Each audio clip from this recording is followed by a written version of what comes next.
के सागर career अकॅडमीच्या या digital प्लॅटफॉर्मवरती मी प्राध्यापक रणजित फरांदे आपणा सर्वांचं सहर्ष स्वागत करतो। विद्यार्थी मित्रांनो, आपण प्रिवियस इयर क्वेश्चन पेपरची सिरीज चालू केलेली आहे आणि या सिरीजमध्ये आपण नागपूरचा पेपर घेतला जो नागपूर ग्रामीणचा होता, त्याच्यानंतर पुणे ग्रामीणचा पेपर घेतला, त्यानंतर पुणे शहर आयुक्तालयाचा पेपर घेतला की ज्याच्यामध्ये डिफिकल्टी लेवल एखाद्या क्वेश्चन पेपरची काय असू शकते ह्या अँगलने आपण पेपर घेतला आणि त्याच्यानंतर ज्या ठिकाणी महाराष्ट्रातील मॅक्सिमम विद्यार्थी फॉर्म भरतात अशा मुंबईचा पेपर आपण चालू केलेला आहे। तर मुंबईचे आपण दोन पेपर घेणार आहे, आता 2023 चा झालेला आणि त्याच्या अगोदर झालेला, कारण या दोन पेपरचं कॉम्बिनेशन होऊन मॅक्सिमम क्वेश्चन रिपीट होण्याचे चान्सेस जास्तीच असतात। त्यामुळे जास्तीत जास्त विद्यार्थ्यांपर्यंत हे सगळेच्या सगळे क्वेश्चन कसे आपल्याला पोहोचवता येतील ह्या अँगलने आपण प्रयत्न करणार आहे। तर थोडा प्रमोशनचा भाग की आपले के सागर पब्लिकेशनचे वेगवेगळे बुक्स आहेत की याच्यामध्ये होणारच पोलीस कॉन्स्टेबल याच्यामध्ये 2023 मधल्या झालेल्या सगळ्याच्या सगळ्या 78 प्रश्नपत्रिका याच्यामध्ये आहेत। 38 प्रश्नपत्रिका ह्या जिल्हा ग्रामीण पोलीसच्या आहेत, 28 प्रश्नपत्रिका चालकच्या आहेत, 12 प्रश्नपत्रिका हे SRPFच्या देखील आहेत आणि चालू घडामोडीसह अद्ययावत केलेल्या हे सगळं बुक आपलं आहे। अतिशय चांगल्या पद्धतीचं लिहिलेलं, योग्य स्पष्टीकरणासह लिहिलेलं हे बुक आहे। म्हणजे मार्केटमध्ये बरेचसे बुक अवेलेबल असतात परंतु की त्याच्यामध्ये स्पष्टीकरण दिलेलं नसतं आणि जोपर्यंत स्पष्टीकरण दिलेलं नाही तोपर्यंत एखाद्या विद्यार्थ्याला त्या क्वेश्चन मधला गाभा काय किंवा उत्तर कसं काढले हे समजत नाही। आणि तुम्ही पाहता की जे काय मी PDF एक्सप्लेन करतो त्या ती PDF ह्या बुक मधलीच ॲज इट इज उचललेली आहे।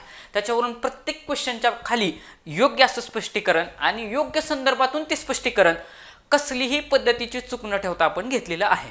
त्याच्यानंतर 93वी आवृत्ती आहे संपूर्ण पोलीस कॉन्स्टेबल, याच्यामध्ये पूर्वीच्या 20 प्रश्नपत्रिका आणि आत्ताच्या 5 आदर्श प्रश्नपत्रिका उत्तरे आणि स्पष्टीकरणासह दिलेल्या आहेत। त्याच्यानंतर पोलीस कॉन्स्टेबल हे आपलं बेस्ट सेलर बुक आहे, याच्यामध्ये 40 प्रश्नपत्रिका याच्यामध्ये आपण ॲड केलेल्या आहेत की ज्या काही मेन 40 प्रश्नपत्रिका आहे त्या आपण या ठिकाणी घेतलेल्या आहेत। त्याच्यानंतर पोलीस कॉन्स्टेबल 2022-23 याच्यामध्ये विश्लेषण व स्पष्टीकरणासह 25 निवडक प्रश्नपत्रिकांचा समावेश या बुकमध्ये केलेला आहे। त्याच्यानंतर जे विद्यार्थी चालकसाठी फॉर्म भरतात त्यांच्यासाठी आपलं पोलीस शिपाई चालक भरती मार्गदर्शक म्हणून असलेलं हे बुक आहे, ज्याच्यामध्ये वाहतुकीच्या विषयी जे काही 450 MCQ आहे ते या बुकमध्ये कव्हर केलेले आहेत। शिवाय रंगीत स्वरूपामध्ये वाहतुकीचे चिन्ह असतील, रोड मार्किंग असतील, वाहतुकीचे दिवे असतील, वाहन इंडिकेटर असतील, हँड सिग्नल्स असतील वगैरे वगैरे सगळे ह्याच्यामध्ये दिलेले। शिवाय 2019च्या 20 प्रश्नपत्रिकांचा स्पष्टीकरणासह याच्यामध्ये समावेश केलेला आहे। त्याच्यानंतर आपलं पुढचं बुक आहे मोटार वाहन चालवण्याचे व वाहतुकीबद्दलचे कायदे व नियम, याच्यामध्ये 2019 मध्ये जो काय कायदा अद्ययावत केला होता याचा मोटार वाहनचा, तो जो काही कायद्यामध्ये दुरुस्ती होऊन जो काही कायदा आलेला तो ह्याच्यामध्ये ऍड केलेला आहे। शिवाय 2021च्या पोलीस शिपाई चालक भरतीमध्ये 19 प्रश्नपत्रिकांचा समावेश वाहतूक विषयी जे काही प्रश्न आहेत आणि 750 MCQ ह्या बुकमध्ये दिलेले। आणि आपला मुंबईचा पेपर आपण घेत आलो होतो, साधारणतः 25व्या क्वेश्चन पर्यंत आलो होतो आणि आता आपला 26 नंबरचा प्रश्न आहे। तर 26 नंबरचा प्रश्न आपण पाहूयात की बाबा प्रश्न काय आहे। आपलं मॅथमॅटिक्सचा सुरुवातीलाच त्यांनी पाठ टाकले। तुम्ही जर नागपूरचा पेपर बघितला, तुम्ही पेपर बघत या, तुम्हाला दुसरं काहीच करण्याची गरज पडणार नाही। तुमच्या लक्षात येईल एक टॉपिक काळ कामवेगची जेवढी गणित आहेत तेवढी मॅक्सिमम गणित कव्हर झालेले आहेत। त्याच्यानंतर नागपूरमध्ये जे काय बाबा नागपूर असेल, पुणे ग्रामीण असेल, पुणे सिटी असेल, याच्यामध्ये अंकमालेची कशी सिरीज विचारली ती कव्हर झालेली आहे। त्याच्यानंतर रेल्वेवरची गणित असतील, कामावरची गणित असतील, ही सगळीच्या सगळी पझल असतील, ही सगळीच्या सगळी गणित कव्हर होत चाललेली आहेत आणि शिवाय आपण एक्स्ट्रा सेशन पण घेणार आहोत। आता बघा बेसिक मॅथमॅटिक्स वरती म्हणजे भूमितीवरती बेसिक, बाबा तुम्हाला क्षेत्रफळ माहिती आहे का, वर्तुळाचं क्षेत्रफळ माहिती आहे का, त्रिकोणाचं क्षेत्रफळ माहिती आहे का, त्याच्यानंतर त्रिकोणाची परिमिती माहिती आहे का, वर्तुळाचा परिघ तुम्हाला कळतो का, या बेसिक कॉन्सेप्टवरती क्वेश्चन विचारलेले। तशाच क्वेश्चन त्या बेसिक कॉन्सेप्टवरतीच हा क्वेश्चन विचारलाय। बघा क्वेश्चन मॅथमॅटिक्सचा क्वेश्चन आला की खूप जास्त बारकाव्यानं वाचायचं आणि तोडत वाचायचं, म्हणजे छोट्या गोष्टी सापडत जातात। आता बघा एक वर्तुळाकार बागेची त्रिज्या, बाग कशी आहे, वर्तुळाकार आहे, तिची काय दिलेली आहे, त्रिज्या दिलेली आहे। हिथं सगळ्यात जास्त व्यवस्थित लक्ष देऊन घ्यायचं, की मला वर्तुळाकार बाग दिली ही 100% खरे, पण त्या बागेची देताना त्रिज्या दिली आहे का व्यास दिलाय हे बारकाव्यानं बघून घ्यायचं. मला ह्या बागेची काय दिले, या ठिकाणी त्रिज्या दिले. जर हे तर व्यास दिला असता तर माझं उत्तर चेंज झालं असतं. त्याच्यामुळे पहिल्यांदा नीट बघायचं की आपल्याला व्यास दिलाय की त्रिज्या दिलेली. त्रिज्या म्हणजे रेडियस या ठिकाणी 21 मीटर आहे असं दिलेलं आहे. तर या बागेभोवती तारेचे तिहेरी कुंपण टाकायचे आहे. किती कुंपण टाकायचे, तिहेरी. म्हणजे एकदा तार गुंडाळी, एक कुंपण झालं, परत तिच्या भोवती दुहेरी झालं, परत एकदा तिहेरी, म्हणजे 3 वेळा तार गुंडाळली की माझं कंपाऊंड कसं होईल, तिहेरी होईल. तिहेरी कंपाऊंड घालण्यासाठी प्रति मीटर 25 रुपये याप्रमाणे किती खर्च येईल. म्हणजे मला साधारणतः खर्च काढायचा आहे की बाबा साधारणतः खर्च किती येईल. ऑप्शन आपण वाचू. 8,900, 9,000, 9,990 आणि 10,800. मला दोन ऑप्शन या ठिकाणी 9,000 आणि हा 9,990 दिसतोय. म्हणजे याच्यावरून ह्या दोन मध्ये आन्सर ठेवण्याचे जास्तीत जास्त चान्सेस आहेत. परंतु हे झालं ऑप्शन बघण्याची कला. आता आपण हा फॉर्म्युला आपण पाठीमागं बघितलं की मला असं वाटतं 25 नंबरचाच ह्याच्यामधला क्वेश्चन आहे. काय त्याच्यामध्ये विचारले की त्रिकोणाची परिमिती विचारले.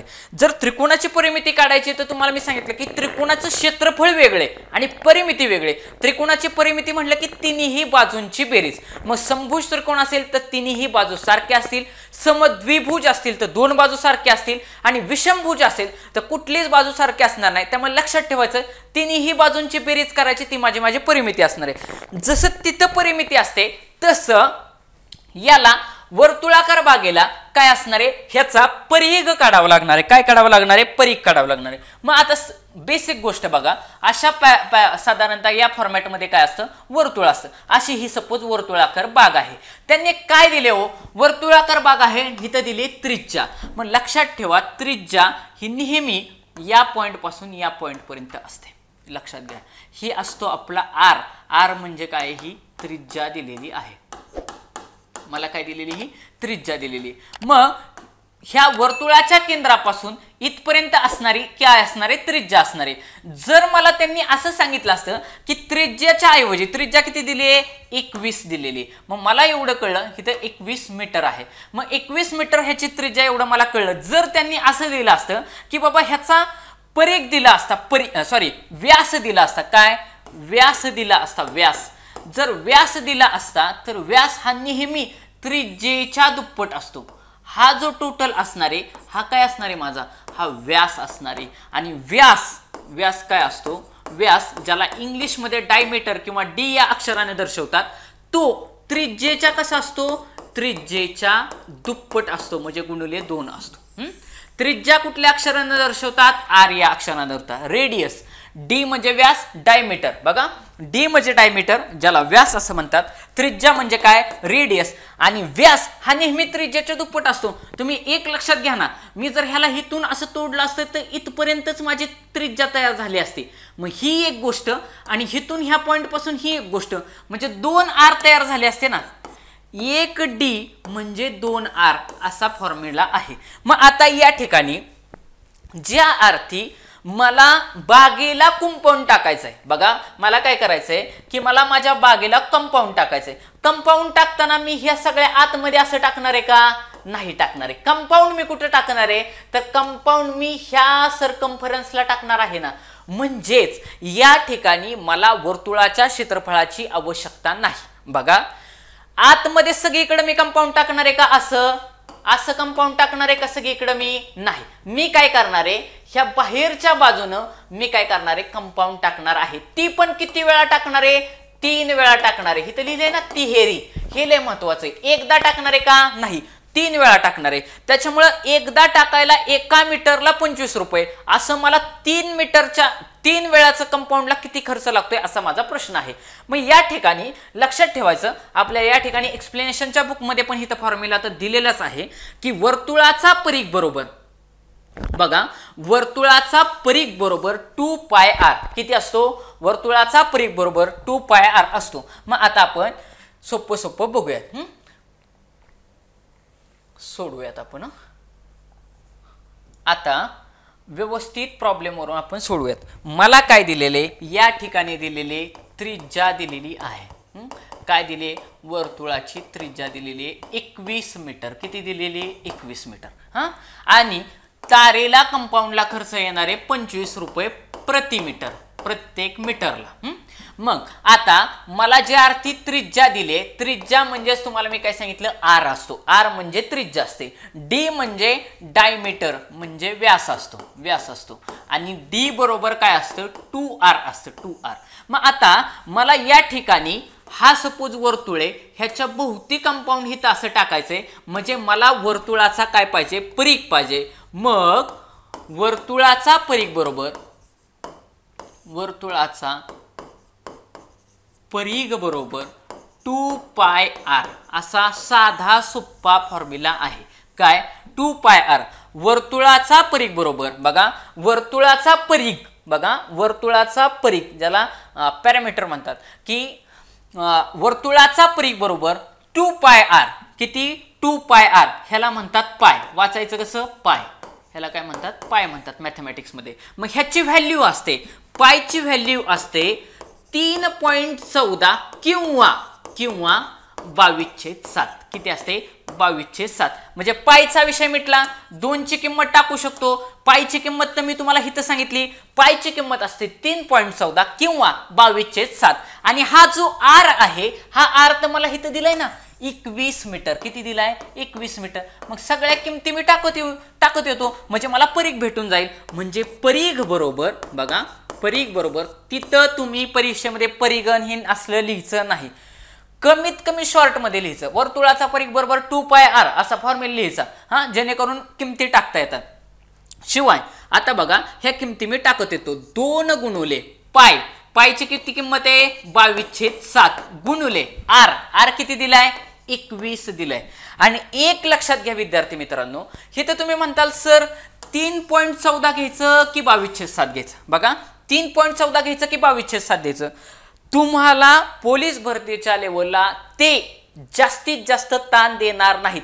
अशी त्रिज्येची संख्या देणार तुम्हाला, म्हणजे त्रिज्या ही अशा फॉर्मॅटमध्ये देणार की ज्यानं 7 तिला भाग जाईल, त्या त्रिज्येला 7 भाग जाईल. मग ह्या ठिकाणी सोडवा. आता बघा 7 हे छेदात आहेत, 21 वरती अंशात आहेत. 7 एके 7, 7 त्रिक 21, 7 त्रिक 21. मग खाली किती राहिले, 2 गुणुले 22 गुणुले 3. बघा 2 गुणुले 22 गुणुले 3 हा माझा काय येईल, परिघ येईल. मग सोडवून घ्या. 2 गुणुले 22 गुणुले 3 जर केलं तर आपल्याला त्याचं उत्तर भेटेल. किती उत्तर भेटेल, गुणाकार भागाकार करा. 22 त्रिक 66. मग 2 गुणुले 66, 2 गुणुले 66 केल्यानंतर 6 दुने 12, हात चाल 1, 6 दुने 12 ने 13. म्हणजे माझा परिघ येईल 132. किती आला परिघ, 132 आला. पण हा परिघ झाला. मग माझा हा जो परिघ असणार आहे हा मीटरमध्ये येणार आहे. मीटरमध्ये काय येणार आहे, कारण माझी त्रिज्या ही जी काय 21 आहे ही मीटरमध्ये घेतलेली आहे. मग आता सर म्हणताल तुम्ही, सर 22/7 घ्यायचं का 3.14 घ्यायचं. लक्षात घ्या, त्रिज्या दिली की लगेच चेक करून घ्यायचं की ती त्रिज्या 7च्या पाड्यात आहे का. जर त्रिज्या तुम्हाला जर 7च्या पाड्यात दिसली तर 100% मला काय घेतलं पाहिजे, पायची किंमत ही 22/7 घेतली पाहिजे. बघा 22/7 घेतली पाहिजे. किंवा गुणाकार भागाकार करून ह्या 22 ने ह्याला गुणलं किंवा ह्या 2 ने ह्याला गुणल्यानंतर जर 7 ने भाग जाणार असेल तरी पण 22/7 घ्यायची. पण माझ्या एक्सपिरियन्स नुसार तुम्हाला अशी त्रिज्येची संख्या देणार की जेणेकरून त्याला 7 भाग गेलाच पाहिजे. आता बघा हा माझा काढला, हा कायच काढला, मी परिघ काढला. परिघ काढल्यानंतर परिघ हा फक्त एकदाच आहे ना, ह्या वर्तुळाला हा परिघ एकदाच आहे. पण मला कंपाऊंड किती वेळा टाकायचं आहे, मला कंपाऊंड टाकायचंय 3 वेळा. ह्याला कंपाऊंड किती वेळा टाकायचंय, 3 वेळा. पहिलं, दुसरं आणि तिसरं असं 3 वेळा टाकायचंय. म्हणजेच काय, मला या परिघाला 3 न गुणावं लागेल. म्हणजेच आता बघा कंपाऊंड म्हणजे काय, कुंपण. कुंपण बरोबर 3 गुणिले परिघ, 3 गुणिले परिघ. हे काय सूत्र आहे का, सूत्र नाही. हे तर 3 वेळाच्या ऐवजी दुहेरी म्हणतील, तिहेरी म्हणतील, चौपदरी म्हणतील, 4 पदरी, अशा पद्धतीने काही म्हणतील ना. मग 3 गुणिले त्या परिघाला गुणलं, परिघ किती आहे 132 आहे. मग 3 गुणिले 132 केलं तर मला कंपाऊंडला किती मीटर लागेल, बघा किती मीटर तार लागेल एवढं मला कळेल. मग 132 गुणिले 3 करू. 3 दुने 6, 3 त्रिक 9, 3 एके 3, किती आलं 396 मीटर. 396 मीटर म्हणजे मला जी तार लागणार आहे बघा, कुंपणासाठी लागणारी मला जी काय तार लागणार आहे, ही किती तार लागणार आहे मला? 396 मीटर लागणार. किती? 396 मीटर. आणि मग एका जी काही 1 मीटर तार आहे ह्याला खर्च किती आहे? तर त्याला आहे 25 रुपये खर्च. त्याला खर्च किती आहे? 25 रुपये. मग ह्या किमतीला 25 न गुणायचं. याला जर 25 न गुणलं तर मला रुपयामध्ये उत्तर भेटेल. हे माझं कशामध्ये? मीटरमध्ये. हे मीटरमध्ये मला आता टोटल लागणारी तार आली. असं समजा ही एवढं 1 मीटर आहे. मग ह्या 1 मीटरला मला खर्च किती आहे? 25 रुपये. मग जर 1 मीटरला 25 रुपये असेल तर 396 मीटरला किती रुपये लागतील? तर सरळ सरळ त्याला 25 न गुणावं लागेल. म्हणजे 396 गुणुले 25 केलं तर माझं उत्तर येईल. मग आता 25चा पाडा म्हणायचा. 396 त्यासाठी तुम्हाला मी अगोदर सांगितलं, ज्याचे पाडे पाठ त्याला पोलीस भरतीमध्ये टॉप स्कोर निघतो. 25 × 150, 25 × 150, 25 9 225 अधिक 15, 225 अधिक 15, 5 × 5 10, चाला 1 2 आणि 2 1 4 आणि हे 240, 240 वरती हात चाला 24, 25 त्रिक 75 अधिक 24, 5 आणि 4 9, 7 आणि 2 9, 99. म्हणजे मला त्या तार कंपाऊंडसाठी 9,900 रुपये लागतील. किती रुपये लागतील? 9,900 रुपये लागतील. हा माझा खर्च आला. हा माझा काय आला? खर्च आला. म्हणजे बघा मी काय केलं, मला एवढं कळलं. लक्षात ठेवा, उद्या तारेला कंपाऊंड टाकायचंय, तारेला गोल राऊंड मारणारे. बघा मी चालत चालत त्या वर्तुळाकार मैदानाला 3 राऊंड मारले तर मी टोटल किती मीटर अंतर कव्हर केले? काय काढायचं आहे त्या ठिकाणी? परीघ काढायचं आहे. वर्तुळाचं क्षेत्रफळ काढायचं नाही, परीघ काढायचं. मी ग्राउंड मधून पळतोय का? वर्तुळाकार ग्राउंड मध्ये पळतोय का? मी नाही, मी ग्राउंडच्या भोवती पळतोय. भोवती म्हणजे परीघ काढतोय मी. परीघ लक्षात घ्या, परीघ काढतोय. त्यामुळे विचारलाय काय क्वेश्चन, काढायचंय काय ह्याच्याकडे नीट लक्ष द्यायचं. मग या ठिकाणी तारेचं कंपाऊंड टाकायचं होतं, मी काय केलं? परीघ काढला. वर्तुळाचा परीघ बरोबर फॉर्म्युला तर पाठच आहे माझा, काय? 2πr. मग आता विद्यार्थी मित्रांनो तुम्ही म्हणताल की सर तुम्ही सांगितलं आम्हाला की या ठिकाणी हा जो काय फॉर्म्युला आहे, कुठं? वर्तुळाचा परीघ बरोबर 2πr. बघा वर्तुळाचा परीघ बरोबर 2πr. मग या ठिकाणी जर आम्हाला या ठिकाणी गणितामध्ये आम्हाला त्रिज्या दिली, बरोबर का? त्रिज्या 21 दिली, 21 दिली. त्याच्या ऐवजी जर मला व्यास दिला असता, बघा मला काय दिला असता? जर व्यास दिला असता म्हणजेच डायमीटर जर दिला असता मला, बघा मला जर डायमीटर दिला असता म्हणजे व्यास दिला असता तर माझा फॉर्म्युला काय झाला असता? तर तुम्हाला मी अगोदरच वरती तिथं सांगितले, डी म्हणजे किती आहेत? 2r आहेत. बघा डी म्हणजे काय आहे? 2r आहेत. आणि डी म्हणजे काय आहे? डी म्हणजेच व्यास आहे. डी म्हणजेच काय? व्यास आहे. मग इथं फॉर्म्युल्यामध्ये 2πr ह्या ठिकाणी 2r दिसते का नाही? 2r. मग 2r काढायचा आणि फक्त तिथं डी ची व्हॅल्यू टाकायची. म्हणजेच नीट बघा, जर मला यदा कदाचित वर्तुळाचा फक्त बघा वर्तुळाचा मला जर व्यास दिला असता, बघा वर्तुळाचा व्यास दिला असता तर माझा फॉर्म्युला कसा होईल? वर्तुळाचा परीघ बरोबर, बघा वर्तुळाचा परीघ बरोबर काय होईल? आपला फॉर्म्युला काय? 2πr आहे. मग हितला 2 आणि हितला r, हे 2r म्हणजे काय असते? d म्हणजे 2r असते. d म्हणजेच काय? माझा व्यास आहे. काय आहे? व्यास आहे. मग त्या ठिकाणी हे 2r च्या ऐवजी मी काय टाकणार? d टाकणार. म्हणजे माझा काय होईल? पाय गुणुले d. पाय गुणुले d हा माझा काय होईल? परीघ होईल. काय होईल? वर्तुळाचा परीघ. हे कधी? जर मला व्यास दिला तर. म्हणजे उद्या एक्झामिनरनं थोडा प्रश्न फिरवला की पोरग म्हणतं की फार जास्त सर अवघड क्वेश्चन आला. क्वेश्चन अवघड नाही आला, तिथंच आला.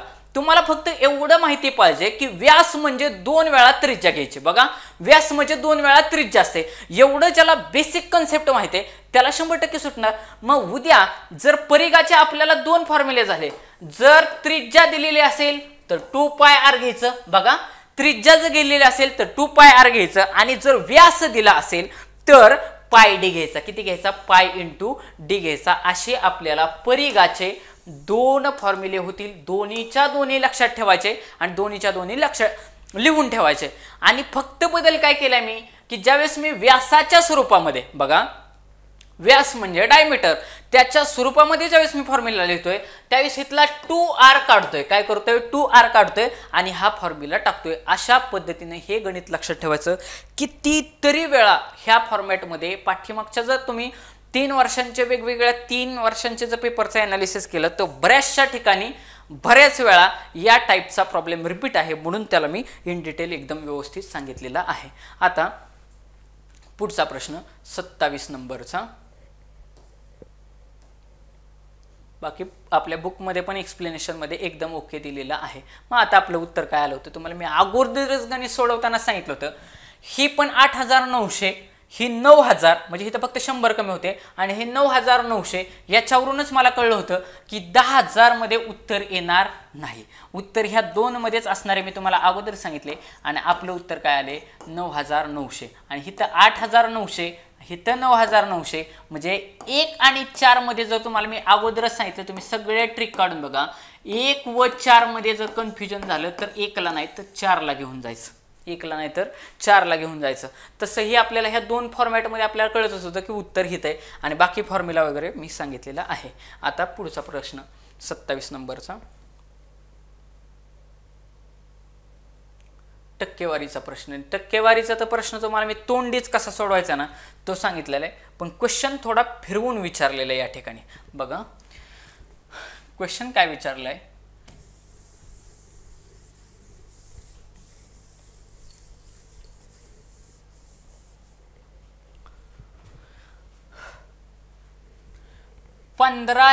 चा शेकडा 60. शेकडा 60 म्हणजेच काय? टक्केवारी काढायची, म्हणजेच पर्सेंटेज काढायचं. शेकडा म्हणजेच पर्सेंटेज असतं. बघा शेकडा म्हणजे काय? तिथं लिहून ठेवतो. शेकडा म्हणजेच पर्सेंटेज, म्हणजे टक्के, पर्सेंटेज. 150चा शेकडा 60% काढून, म्हणजे 150चा 60% काढायचा. येणाऱ्या संख्येला पुन्हा शेकडा 60 काढायचा. जी संख्या येईल तिचा पण परत 60% काढायचे. तर जी काय मूळ संख्या कितीने कमी झाली, मूळ संख्या कुठली हो आपली? 150 आहे. मूळ संख्या कुठली आहे? 150 आहे. जी आपण काढणार आहे ती मूळ संख्या नाही. 150चा 60% काढायचा, परत जे उत्तर येईल त्याचा 60% काढायचा. तर येणारी मूळ संख्या कितीने कमी झाली. मग लक्षात ठेवायचं, हे तर सुरुवातीलाच लिहून ठेवायचं की मूळ संख्या. बघा मूळ संख्या किती आहे माझी? मूळ संख्या आहे 150 आहे. आता काय काढायला लावले? 150चे 60% काढायचे आहेत. कितीचे? 150चे चे म्हणजे गुणुले असतं. बघा चे म्हणजे गुणाकार असतं. पाठीमागच्या लेक्चरला सांगितले 150चे मला 60% काढायचे आहेत.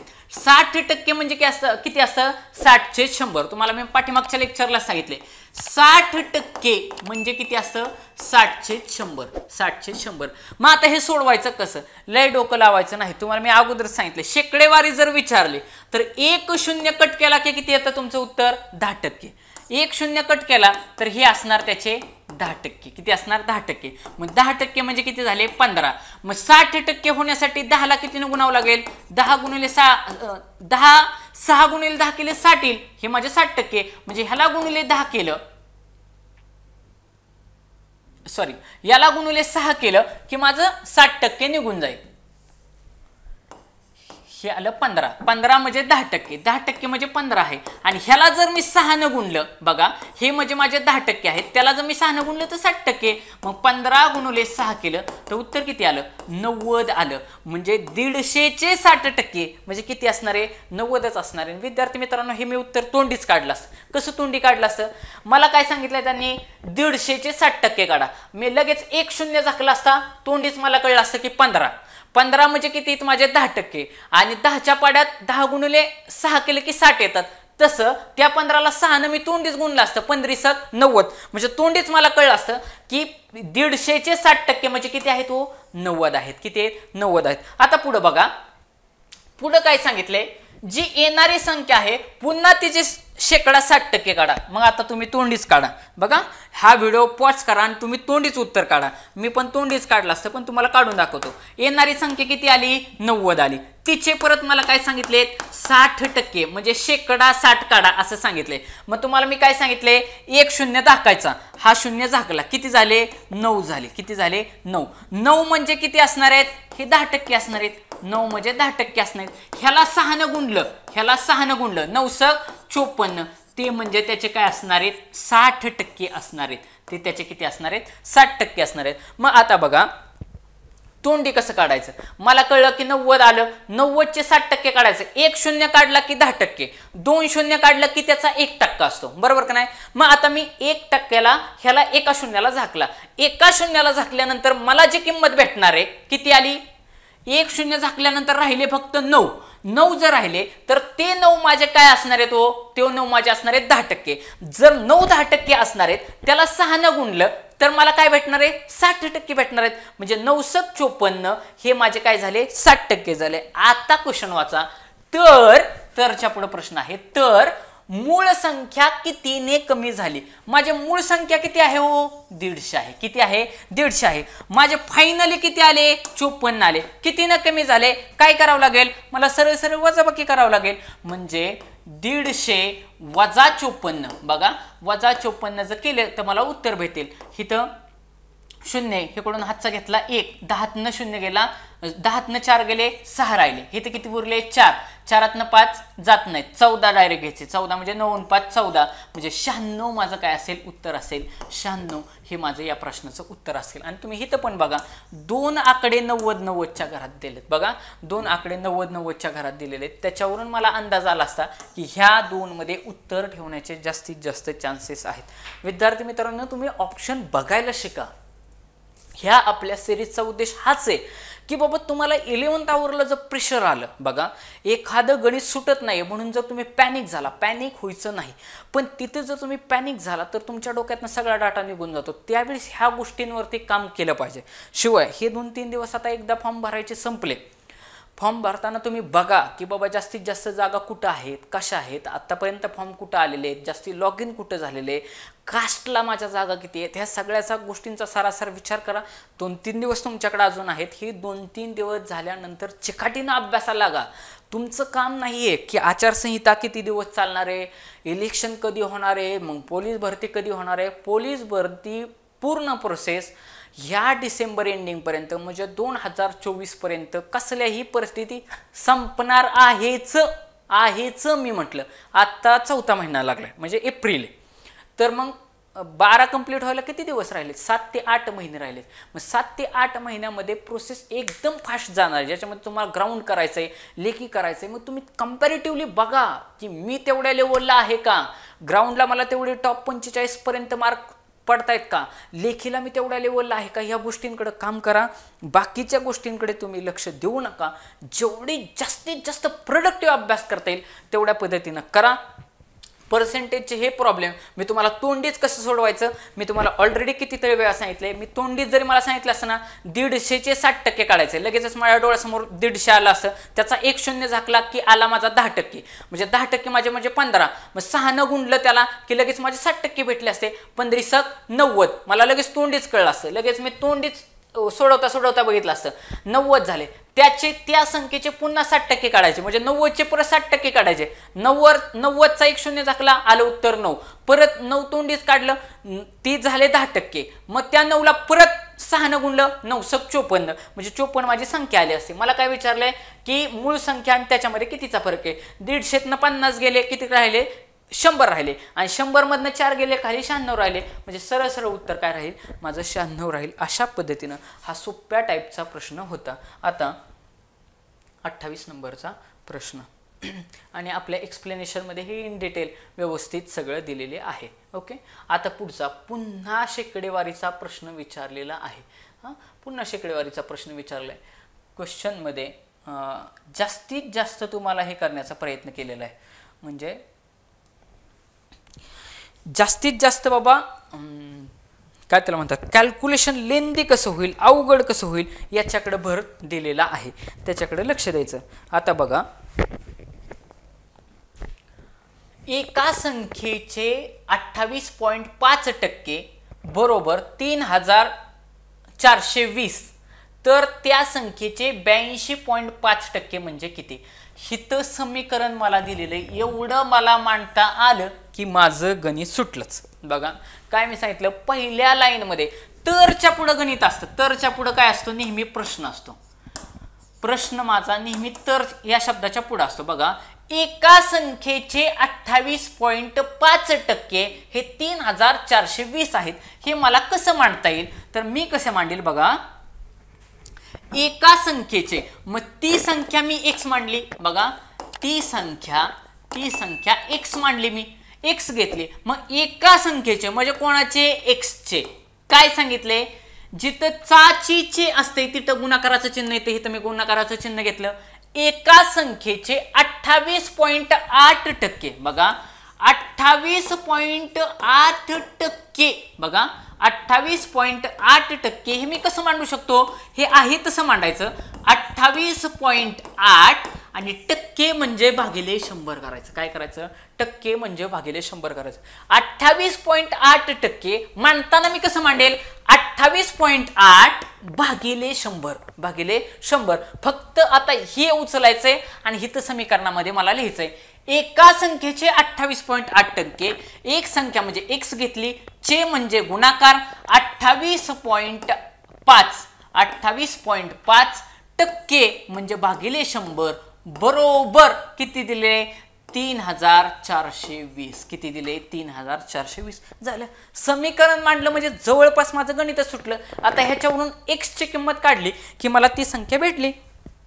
मग या ठिकाणी बघा मी x ची किंमत काढतो. मग x ची किंमत काढत असताना बघा हे 100 इकडं भागाकारामध्ये, तिकडे गेल्यावरती गुणाकारामध्ये जातील. म्हणजे x बरोबर 3420 गुणिले 100 भागिले 28.5. आणि तुम्हाला मी अगोदरच सांगितले पॉइंट मध्ये काहीच ठेवायचं नाही. जर हित पॉइंट असेल, बघा छेदामध्ये पॉइंट असेल ना, सरळ सरळ अंशामध्ये 1 0 एक्स्ट्रा द्यायचं. कुठं पण द्या तुम्ही, हित 0 द्या किंवा हित द्या, कोणावरती जरी 1 0 दिला काहीही फरक पडत नाही. काय करणार मी? हित मला पॉइंट दिसतोय ना, हा पॉइंट मला काढायचा आहे, तर मी सरळ सरळ बाकी 28.5/10, मग ते 10 वरती गेले. मी सरळ सरळ सोपं लक्षात काय ठेवणार, मला जर छेदामध्ये जर दशांश चिन्ह दिसतंय, बघा मला जर छेदामध्ये दशांश चिन्ह दिसतंय म्हणजे जर मला पॉइंट छेदामध्ये जर दिसत असेल तर तो पॉइंट मी काढण्यासाठी वरती अंशामध्ये असणाऱ्या कोणत्याही एका संख्येवरती 1 0 वाढवणं. मग बघा आता इथं मी काय करेल, 3420 गुणुले हा इथं 100 दिसतोय, त्याऐवजी मी काय लिहिणार? 1000 लिहिणार.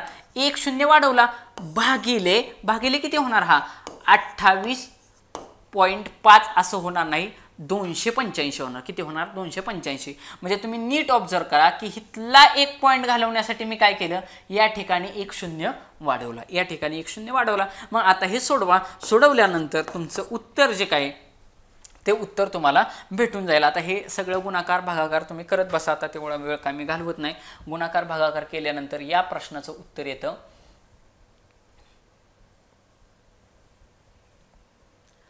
या प्रश्नाचं उत्तर येतं 12,000. किती येतं? 12,000. इथं बघा दिले 12,000. मग बघा 12,000 किंमत येते त्याची, आपण सोडवू. म्हणजे x बरोबर माझा किती येईल? 12,000.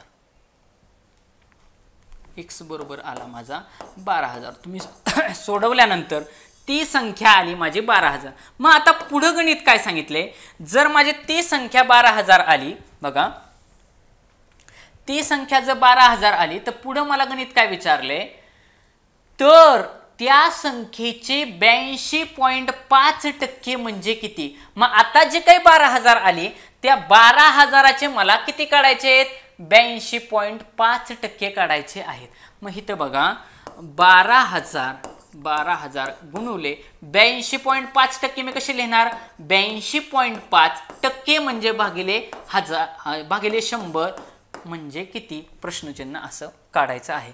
मग आता मला एवढं लक्षात येतंय विद्यार्थी मित्रांनो, 82% म्हणजे हे जवळपास, बघा जवळपास 80%च्या आसपास आहेत का हो? 100% आहेत. 80% जास्त व्हॅल्यू यायला पाहिजे. बघा मग 80% मी कसे काढू शकतो?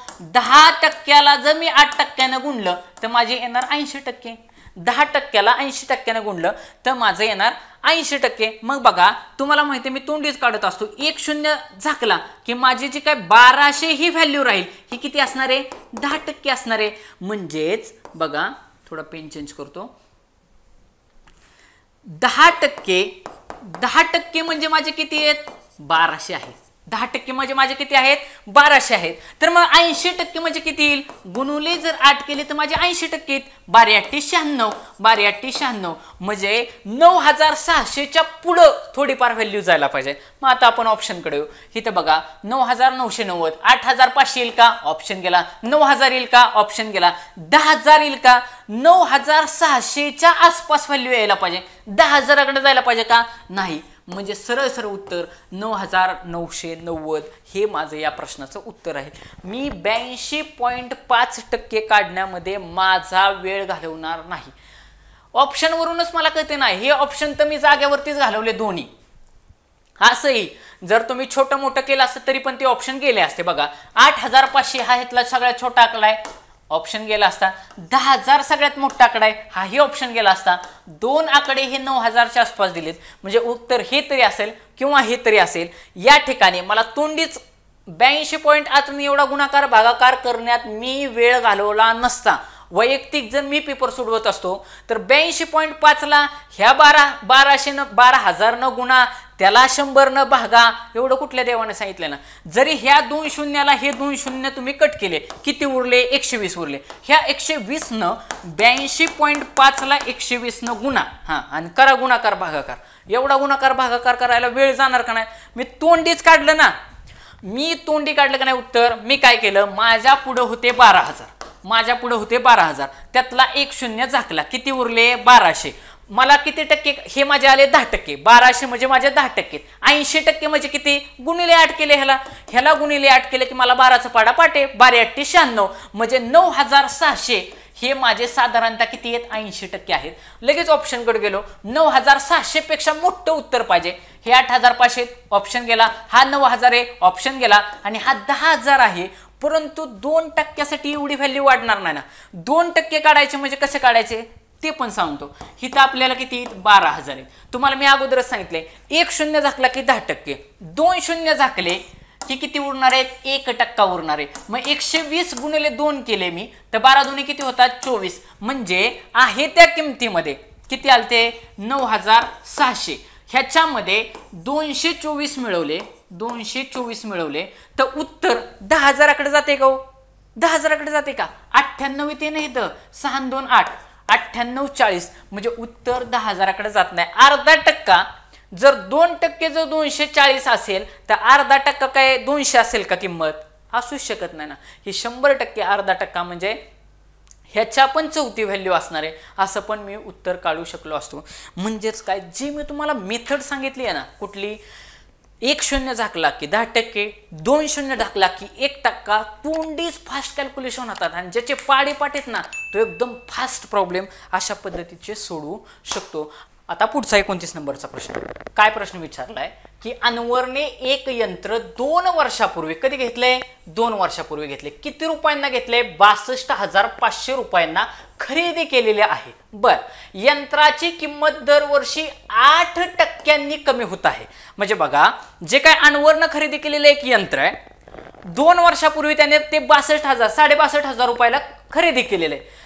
दरवर्षी त्या यंत्राची किंमत जी काय आहे ही 8% काय होत चालली? कमी कमी होत चालली. तर तुम्हाला मी मगाशी सांगितलं तर म्हटलं की काय विचारलेलं असतं तिथून पुढे प्रश्न असतो. तर आजची किंमत काय आहे? मग बघा की साधारणतः ही 62,000 ही 2 वर्षाची किंमत आहे. म्हणजे खाली सगळे असणारे आकडे हे 62,000पेक्षा कमी पाहिजे आणि 8% कमी होते ना. तुम्हाला मी सांगितलं की 1 शून्य काढला की 10% भेटतात. म्हणजे ह्याचेच मला 62,000 6250 हे तर पहिल्याच वर्षी कमी झाले असते. म्हणजे सरासरी 6250 म्हणजे 12,000 किंमत साधारणतः कमी व्हायला पाहिजे अशा हिशोबाने विचार केला तर तसं उत्तर यायला पाहिजे साधारणतः 6200 नंतर त्याच्या परत त्याच्या ह्याचे कमी होणार आहेत. मग आता नीट बघू आपण, हे 10% आपल्याला 8%नीच करायचे. ऑप्शन मी जर नीट बघितले इथं 52,700 दिले, 52,900 दिले, 52,800 दिले आणि 53,900 दिले. 100% हिथं 52,000 आहे, हिथं 52,000 आहे, हिथं 52,000 आहे. 53,000 मध्ये उत्तर असायचा संबंधच येत नाही. ऑप्शन बघूनच मी घालवलं. आता सोडवायचं कसं? आता हा काय आहे की तुम्ही म्हणताल खरेदी विक्री नफा तोट्यामधला प्रॉब्लेम आहे का? नाही, हा सरळ पर्सेंटेज म्हणजे टक्केवारीमधला शेकडेवारीमधला प्रश्न आहे. मग आता काय करे, 2 वर्षापूर्वी त्यांनी खरेदी किती रुपयांना केलं होतं? बघा, 2 वर्षापूर्वी त्यांनी खरेदी केलं होतं 2,500 रुपये, सॉरी 26,500 रुपयांना. बघा 26,500. तुम्हाला मी काय सांगितले की मी काय करत असतो, नेहमी त्याची 1% किंवा 10% काढत असतो. मग मी तुम्हाला सांगितले की 1% काढायचं म्हणजे सरळ काय करायचे, 2 शून्य खोडायचे. म्हणजे 6,625 म्हणजे किती आहेत माझे? 1% आहे. किती आहे? 1%. मग 8% म्हणजे किती? 625 गुणुले 8 केलं तर माझे काय येतील की त्याचे मला 8% भेटतील. मग 25 8 200, 25 8 200, हातचे आले 2. म्हणजे तेच तुमच्या पद्धतीने किंवा इकडे सोपं करून सांगतो तुम्हाला म्हणजे लक्षात येईल. 625 गुणुले 8, 8 पंचे 40, हातचे आले 4, 8 दुने 16, 16 4 20, हातचे आले 2, 8 6 48, 48 2 50 म्हणजे 5,000. म्हणजे ह्याचं उत्तर आलं असतं 5,000. किती आलं असतं? 5,000. मग इथे लिहा 5,000. हे किती आलं असतं? 5,000. म्हणजे 5,000 काय झाली त्याची किंमत? कमी झाली. कमी 8% कमी होते ना, मी त्याचे 8% काढले. मग ती किंमत काय होती? यंत्राची किंमत दरवर्षी 8% काय होती? कमी होत चालली. म्हणजे यंत्राची किंमत ही दरवर्षी 8% कमी होत चालली. मग आता मी काय करणार? पहिल्या वर्षी मी खरेदी किती रुपयांना केलं? 62,500 रुपयांना खरेदी केलं. आता काय करणार? पहिल्या वर्षी माझी 8% कमी झाली. म्हणजे किती रुपये कमी झाले? 5,000 रुपये कमी झाले. वजा 5,000 मी केले. मग 60,000 62,500 वजा 5,000 केलं की माझं उत्तर भेटेल. शून्याला शून्य गेला, शून्यातनं शून्य गेला, हिथून 5 5 गेले, हिथं राहिले 12, 12तनं 5 गेले 7 राहिले, हिथं राहिले 5. म्हणजे 57,500. बघा, पहिल्या वर्षी त्या यंत्राची किंमत झाली 57,500 रुपये. ही कुठल्या? पहिल्या वर्षी झाली. पहिल्या वर्षी फर्स्ट इयरला माझी झाली 57,000 रुपये 500. ही माझी पहिल्या वर्षी किंमत कमी झाली. आता दुसऱ्या वर्षी ह्या 62,500 वरती 8% कमी होणार नाहीत. दुसऱ्या वर्षी या किमतीवरती माझे 8% कमी होणार आहेत. लक्षात घ्या, जी पहिल्या वर्षी नंतर कमी झालेली किंमत असणार आहे त्याच्यावरती 8% माझे कमी होणार आहे. म्हणजे माझे किती टक्केवारी कमी होणार आहे? तुम्ही बघा, 57,500 ह्याचे मला 8% काढायचे. ह्याच्यावरती मला 8% कमी होणार आहेत. ह्याच्यावरती 8% कमी होणार आहेत. तुम्हाला मी अगोदर सांगितले 2 शून्य घालवले की माझे किती भेटणार? 1% भेटणार. म्हणजे 1% म्हणजे किती? 575 रुपये. 1% म्हणजे किती? 575 आहेत. मग 8% म्हणजे किती? 575 गुणुले 8. 575 गुणुले 8. मग सोडवूयात. बघा, 575 गुणिले 8. मग गुणाकार भागाकार करू. 575 गुणिले 8, 8 पंचे 40, हातचे आले 4, 7 8 56, 56 4 60, हातचे आले 6, 8 पंचे 40 आणि 6 46. म्हणजे 4,600. किती? 4,600. हे काय झाले असते? कमी झाले असते. कशातून कमी झाले असते? हे लय महत्वाचे आहे. कारण हे 4,600 कमी होणार आहेत, हे या किमतीमधून कमी होणार आहेत. लक्षात घ्या, 4,600 जे कमी होणार आहेत हे 57,500 मधून कमी होणार आहेत. मग बघा, 57,500 57,500 वजा 4,600 हे जर केलं तर मला उत्तर भेटेल. शून्यातून शून्य गेला, शून्यातून शून्य गेला, हे तर झाले 15. 9 6 15, हे तर राहिले 6, 6तनं 4 गेले 2, इथं 5, म्हणजे 52,900 हे माझं काय राहील, उत्तर राहील. 52,900 हे माझं उत्तर राहील. म्हणजे सरळ सरळ मी काय केलं, मगाचीच मेथड वापरली. मला 10% विचारलं, 1 शून्य कमी केलं असता. 1% विचारलं, मी 2 शून्य कमी केले असते. मग त्याच्यावरून मी 1% काढलं. मला विचारलं होतं 1% का काढलं, कारण मला 8% काढायचं होतं. 1%ची व्हॅल्यू भेटली, त्याच्यावरून मी गुणुले 8 केलं की मला सरळ सरळ 2 डेज भेटला असता. 1% मला सांगा, ह्या 62,500ची 1% काढायला मला कशाला शून्य बोर्डवरती मांडून कट करायला पाहिजे. डायरेक्टच 2 शून्य मी मनातल्या मनात झाकले असते की 625. बघा 625 हे त्याचे 1%, मला लगेच कळलं असतं. त्याचे 8%, 625च्या 8% 5,000, हे मला लगेचच 0 मिनिटात हे सॉल्व्ह झालं असतं. मी फक्त एवढा गुणाकार केला असता. त्याच्यानंतर त्यांची वजा एवढे कमी होणार आहेत. ते मूळ किमतीतनं वजा केले की 57,500 आले. ह्या 57,000चे 1% काढले. परत काय केलं, 2 शून्य झाकले, 575 रुपये आले. 575ला 8 गुणलं, 8 गुणलं की माझं काय आलं असतं, 4,600. मग ह्या 57,500तनं 4,600 वजा केले असते की मला माझं उत्तर भेटलं असतं. की उत्तर किती आलं माझं, 52,900. मग आता आपण ऑप्शनकडे जाऊ.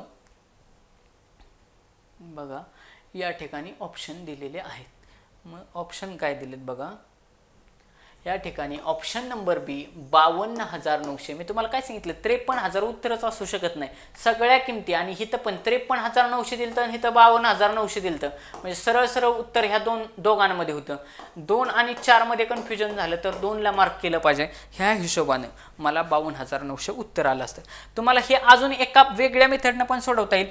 ती पण मेथड आपल्या ह्या एक्सप्लेनेशनच्या बुकमध्ये दिलेली आहे. तुम्ही ही मेथड बघू शकता. पण मी जी मेथड सांगितलेली त्यानं कमीत कमी वेळेमध्ये जास्तीत जास्त कॅल्क्युलेशन होतं.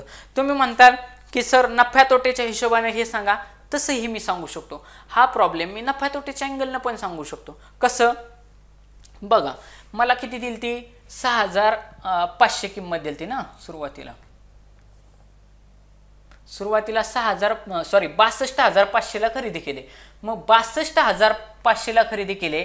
दरवर्षी 2 वेळा 8% कमी होते. तर नफ्या तोट्याच्या फॉर्म्युल्यामध्ये हे कसं मांडता आलं असतं बघा, 62,500 गुणुले 8% तोटा झाला, म्हणजे राहिले किती, 100 मधून 8 गेले, किती राहिले, 92. 92/100. बघा 62,500 गुणवले 92/100. 92/100 कुठून आले, हे 8% तोटा आहे ना, मधून 100 मधून 8 केले तर 92 आले असते, गुणिले 100. पण तसा 8% तोटा किती वेळा झालाय, 2 वेळा झालाय. म्हणजेच परत एकदा मी काय करणार, 92/100 न गुणणार. ह्या सगळ्यांचा गुणाकार भागाकार जर तुम्ही केला तर 6,625 गुणुले 92 गुणुले 92 भागिले 100, ह्याचं उत्तर जर तुम्ही काढलं तर 52,900 एवढं जेवढं काढले ना तेवढंच येणार. तुम्ही वाटलं असं कॅल्क्युलेशन काढून बघा. कुठलीही मेथड, ज्याला ही मेथड सोपी वाटत असेल त्याने ती मेथड काढा, ज्याला दुसरी मेथड सोपी वाटत असेल त्याने ती मेथड काढा. विद्यार्थी मित्रांनो, तुमच्या हितासाठी आपण ही लेक्चर सिरीज चालू केलेली आहे. तुम्हाला जर ती आवडली, तुम्ही हे काहीच पाहू नका की पेपर कुठला आहे किंवा कुठल्या वर्षाचा आहे किंवा कसा आहे. त्या पेपरवरूनच सगळे पेपर डिझाईन होतात. नसते पेपर केले तरी विद्यार्थी 100% पास होऊ शकतो. तो पेपर किती व्यवस्थित करतोय ना त्याच्यावर. तुम्हाला कुठल्याच गोष्टीला पेपर सेट जर घेतले तर तुम्हाला कुठल्याच गोष्टीकडे जाण्याची गरज वाटणार नाही. तुम्हाला जर हे व्हिडिओ आवडले तर नक्की लाईक करा, तुमच्या जास्तीत जास्त मित्रांपर्यंत शेअर करा. के सागर करिअर अकॅडमीला सबस्क्राईब करा. धन्यवाद.